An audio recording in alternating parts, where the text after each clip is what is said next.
Good morning, सुप्रभात, केम छो, सलाम। उम्मीद है आप सब लोग बेहतर होंगे, अपना ध्यान रख रहे होंगे। आज सर आप कहाँ से रिकॉर्डिंग कर रहे हो? अरे घर के अंदर से रिकॉर्डिंग कर रहे हैं। बाहर जो हमारी जो बालकनी है वहां पर कुछ दवा का छिड़काव किया था हम लोगों ने। मॉस्किटोज कुछ थोड़े से हो गए थे। जनरली मॉस्किटोज मुंबई में मैंने फर्स्ट टाइम देखे अपने एरिया में मॉस्किटोज, क्योंकि हम जहाँ रहते हैं मुंबई में वहां पर मच्छर नहीं होते हैं। साउथ मुंबई का ये जो हिस्सा है ना, यहाँ पे चूंकि क्या है, ये आइलैंड है और इस आइलैंड पर जो है वो हवा का, समुद्री हवा होती है, थोड़ा सा फास्ट फ्लो होता है हवा का, तो मॉस्किटो पनप नहीं पाता यहाँ पर। यहाँ बहुत कम मॉस्किटो हैं अभी, लेकिन गर्मी बढ़ने पर या पानी कहीं रुका होगा तो उसके चलते वो मॉस्किटोस कुछ आना शुरू हुए। तो अभी हम लोगों ने फिर थोड़ा सा मेडिसिन छिड़काया, तो थोड़ा स्मेल आ रहा है उसका, तो इस चक्कर में मैंने कहा चलो अंदर से रिकॉर्डिंग करते हैं। आपको पता है कि इंटरेस्टिंग बात यह है कि मुंबई में यदि आप रहते हैं तो आपको अपने electronic equipments, specially south Mumbai में आप रहते हैं तो आपको अपने इलेक्ट्रॉनिक इक्विपमेंट जैसे कि एयर कंडीशनर हुआ, फ्रिज हुआ और माइक्रोवेव ओवन हुआ, आपका गीजर हुआ, बहुत सारी ऐसी चीजें हैं ना जो इलेक्ट्रॉनिक इक्विपमेंट है। वो तो नंबर एक आपको थोड़े से हाई ब्रांड के लेने पड़ते हैं, जिनमें कॉपर वायरिंग हो, सॉल्ट रेजिस्टेंट वायरिंग हो, वैसा लेना पड़ता है आपको, क्योंकि यहाँ पे जो समुद्र की जो हवा चलती है वो चीजों को खराब कर देती है। मतलब आपको घर में कैमरा रखना है, लेदर का वॉलेट, कुछ भी रखना है आपको, तो आपको एक डीह्यूमिडिफायर जैसा एक फ्रिज के समान डब्बा आता है, डीह्यूमिडिफायर कहते हैं, उसमें रखना पड़ता है आपको, ठीक है। या इलेक्ट्रॉनिक नॉर्मल इक्विपमेंट खराब हो जाते हैं यहाँ पे। इनफैक्ट यहाँ पे मुंबई के इस हिस्से में आप ज्यादा ग्रोसरी भी इकट्ठा नहीं कर सकते हैं। यदि आपने ज्यादा अनाज मंगाया तो उसमें भी फंगस लग जाता है, क्योंकि यहाँ पे इतना अधिक ह्यूमिडिटी है इस एरिए में।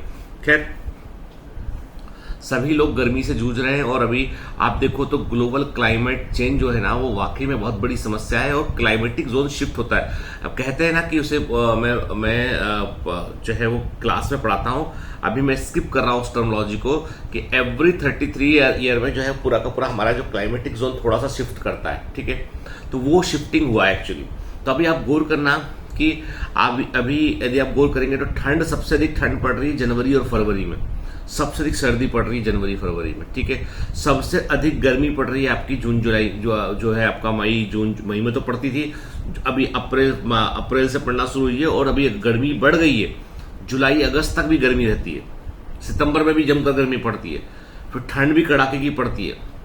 पानी गिरेगा एक आध महीना और भड़ाभड़ पानी गिरेगा। मतलब कंडीशन ये है कि पूरा वेदर का साइकिल जो था ना वो शिफ्ट मार हो गया है, पर क्रॉप का पैटर्न हमारा वैसा का वैसा है, इसलिए हमारी फसलें कमजोर होती चली जा रही है, क्योंकि हम तो क्रॉप वैसे ही बोते आ रहे थे सालों से।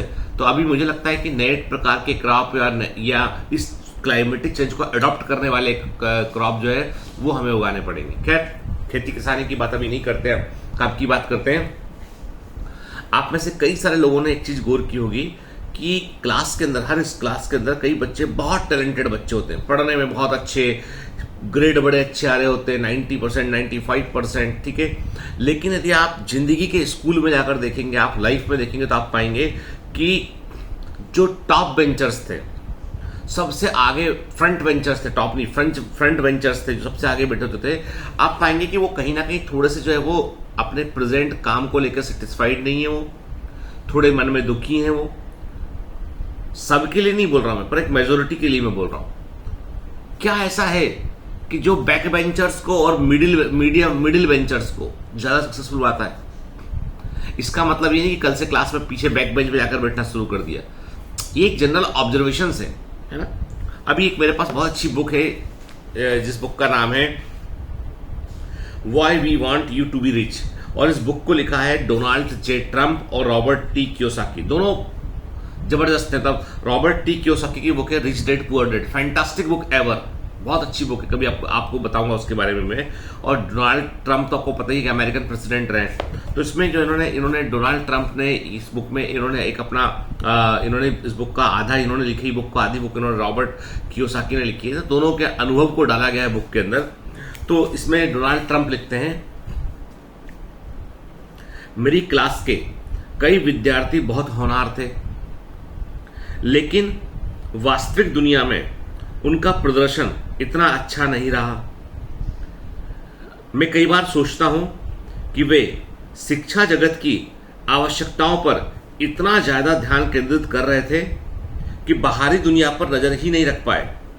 इसलिए जब वे कॉलेज से निकले तो असली दुनिया को देखकर उन्हें हैरानी हुई। मतलब कई लोग इतने पढ़ने में मग्न रहते हैं कि उनको आसपास क्या चल रहा है पता ही नहीं चलता उनको। Unaware of surrounding. और ये कई बार आदमी को जो है वो जब आप बहुत एकेडमिकली बहुत अच्छा कर रहे होते हैं, लेकिन आप रियल दुनिया से सामना करते हैं तो आप पाते हैं कि तो वही इंसान है जो इस पूरी दुनिया में एग्जिस्ट करते हैं और जिनके बीच आपको रहकर रहना है, काम करना है, तो प्रैक्टिकलिटी नहीं होती लोगों की, तो वो यही दिखते हैं। इसलिए जब वे कॉलेज से निकले तो असली दुनिया को देखकर उन्हें हैरानी हुई। मुझे लगता है कि मैं दुनिया के खतरों और मुश्किलों से वाकिफ था। कौन बोल रहा है? डोनाल्ड ट्रंप बोल रहे हैं। मैं राष्ट्रीय और अंतर्राष्ट्रीय घटनाओं की खबर रखता था जो रियल एस्टेट और अन्य विषयों से संबंधित होती थी। इसलिए जब मैं कॉलेज से निकलकर बिजनेस की दुनिया में आया तो मुझे कोई खास हैरानी नहीं हुई। इसका बड़ा लाभ हुआ। यह खेल में महत्वपूर्ण है और जीवन में भी महत्वपूर्ण है।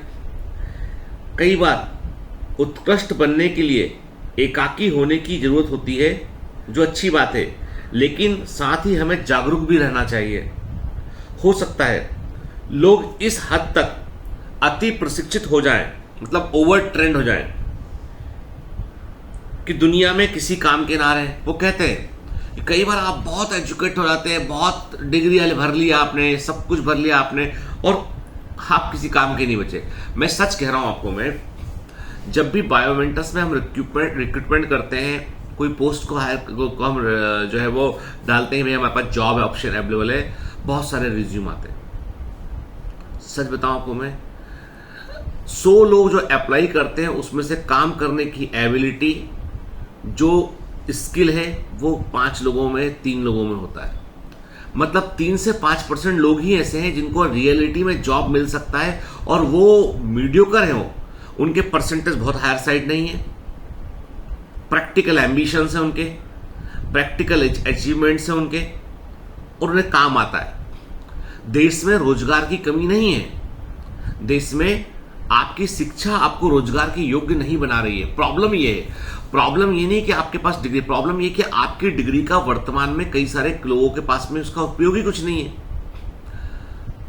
मैं देखता हूं कि हम लोग जो है से केमिस्ट्री के लिए, फिजिक्स के लिए, इवन बायोलॉजी के लिए हम लोग जो है वो टीचर असिस्टेंट ढूंढते रहते हैं, जो डाउट में हेल्प कर दें, है ना, जो बच्चों के दूसरे काम में हेल्प कर दें। लेकिन समस्या क्या है कि यदि मैं 100 लोगों को इंटरव्यू करता हूं तो 100 में से एक भी मुझे इस लायक नहीं मिलता।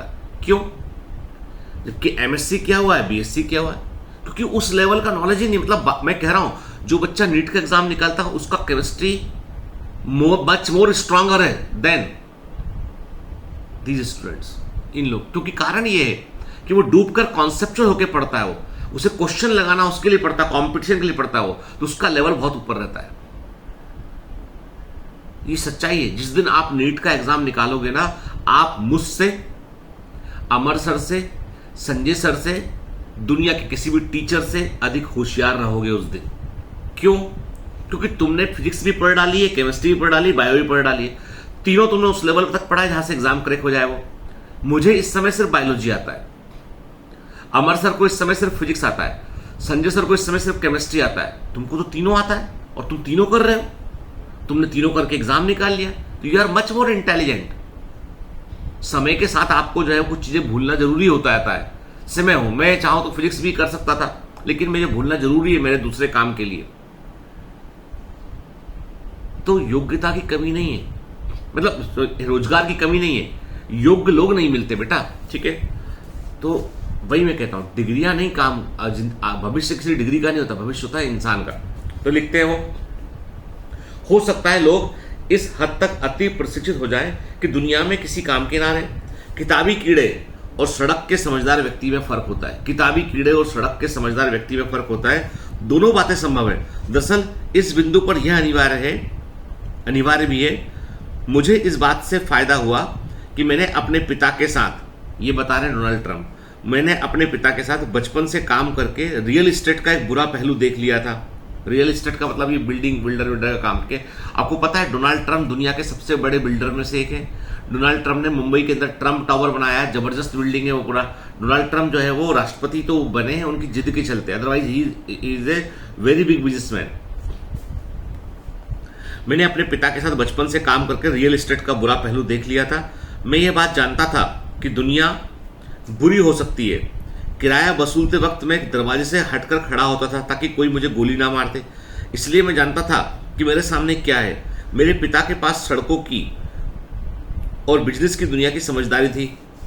चूंकि मैं वॉर्टन यूनिवर्सिटी गया था, इसलिए मैंने दोनों सीखा। मतलब मैं एकेडमिकली भी स्ट्रांग था और मैं दुनिया के अनुभव को। तो डोनाल्ड ट्रंप कभी ये नहीं बोलते कि पढ़िए मत, वो बोलते अच्छे से पढ़िए, लेकिन अवेयर रहिए दुनिया में क्या चल रहा है, अपने विचार बनाइए, जज मत कीजिए लोगों को, लेकिन अपने एक इंडिपेंडेंट राय होना चाहिए आपकी, इंडिपेंडेंट आपकी अपना एक ओपिनियन होना चाहिए आपका, ठीक है। शायद हम सभी उतने खुशकिस्मत नहीं होते, इसमें कोई दिक्कत नहीं है। आपके पास जो है और जहां है उसी का अधिकतम लाभ उठाएं। बस आवश्यकता से ज्यादा काम करें। क्या बोलते हैं, आवश्यकता से ज्यादा काम करें। आप कितना करने के इच्छुक हैं उसी से यह तय होगा कि आप कहां पहुंचेंगे। मैं अपने कॉलेज में अतिरिक्त पढ़ाई करने का इच्छुक था और बदले में श्रेय या शाबाशी की उम्मीद नहीं करता था। मैंने यह काम स्वयं प्रेरणा से किया और मैं इसे अपनी सफलता का एक बड़ा कारण मानता हूं। साफ साफ बोलते हैं, तुम्हें दूसरों से थोड़ा ज्यादा करना पड़ेगा। जैसे हम बोलते हैं आपसे कि टेस्ट होगा, ये होगा, एक्स्ट्रा लेक्चर होगा, और सर क्यों सर इतना सिड़। मैं कहता हूं सफलता आपको तभी मिलेगी जब आप कंफर्ट जोन से बाहर निकलेंगे। जैसे आप अपने कंफर्ट जोन को, अपने आरामदायक दायरे को क्रॉस करते हैं ना, तो बड़ा रेजिस्टेंट आता है, बुरा लगता है, लेकिन सफलता उसी के बाद खड़ी होती है। मैं कह रहा हूं आपसे, अचानक अभी बायोमेंटर्स में से एडमिशन चल रहा है, तो बता रहा हूं कि बहुत सारे बच्चे मुझे फोन करते हैं, किस तरह हमने सुना है बायोमेंटर में ज़्यादा पढ़ाते हैं, बहुत सारा पढ़ाते हैं, कैसे मैनेज करेंगे, क्या होगा। मैं कहता हूं सुना तुमने बिल्कुल सही कि बायोमेंटर्स में 100% सिलेबस कवर कराते हैं। बायोमेंटर्स में बहुत ही ऑनेस्टी के साथ, बहुत ही रिगरस तरीके से पढ़ाते हैं, तुम्हारी नहीं सुनते। हमको जो एग्जाम का रिक्वायरमेंट है वो मालूम है, उसके अकॉर्डिंग पढ़ाते हैं। तुम डिस्कम्फर्ट हो गए, और यही सफलता की पहली सीढ़ी, तुम्हारा डिस्कम्फर्ट होना। तुमको मुश्किल लगेगा इसको पूरा करना, पर वो मुश्किल के बाद ही सफलता मिलेगी। जो तुमको कंफर्ट प्रोवाइड कर रहा है ना बेटा, वो तुम्हारे को विकलांग करने की कोशिश कर रहा है।